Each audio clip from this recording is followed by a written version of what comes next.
you talked about sustainability. What's your thoughts, Tay, on that? Obviously, that's a great thought, Rod, in regards to setting a pace that is sustainable.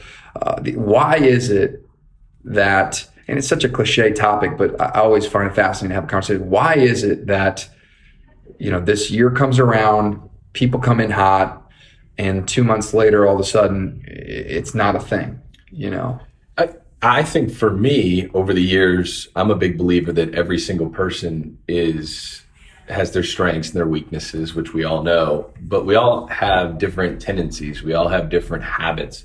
We all have different things that we struggle with, right? And part of goal setting to me is like understanding future roadblocks and likely knowing myself now that I'm 32 going on 33 next month, like from my past behavior, from my past successes and failures, like what has tended to help me or hurt me, and being able to make my goals in a way that acknowledges those tendencies. Like for me, for example, last year when I did my goals, it was kind of like a built up version. So January, it was no beer, eat a clean diet. February, I moved into working out 3 to 4 times a week, right? And then by March, I wanted to do a big event, which we ended up doing 75 hard.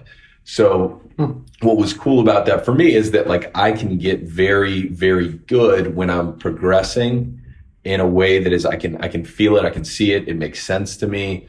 It's sustainable, but then you can go at something that's really hard now that you've built that base, rather than I'm also the type of person, to my detriment, that if I set an unsustainable pace and I would have gone 75 hard out the gate, like I probably by February would have been like eating Twinkies and, drinking a bunch of alcohol and so on and so forth. So I think what's fun about goal setting, and as you get older and you get a little wiser, is just internally understanding what works and what doesn't for you.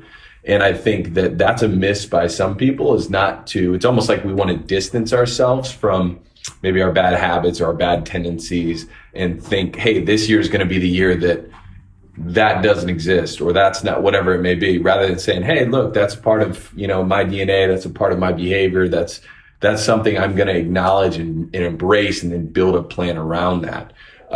If that makes any sort of sense.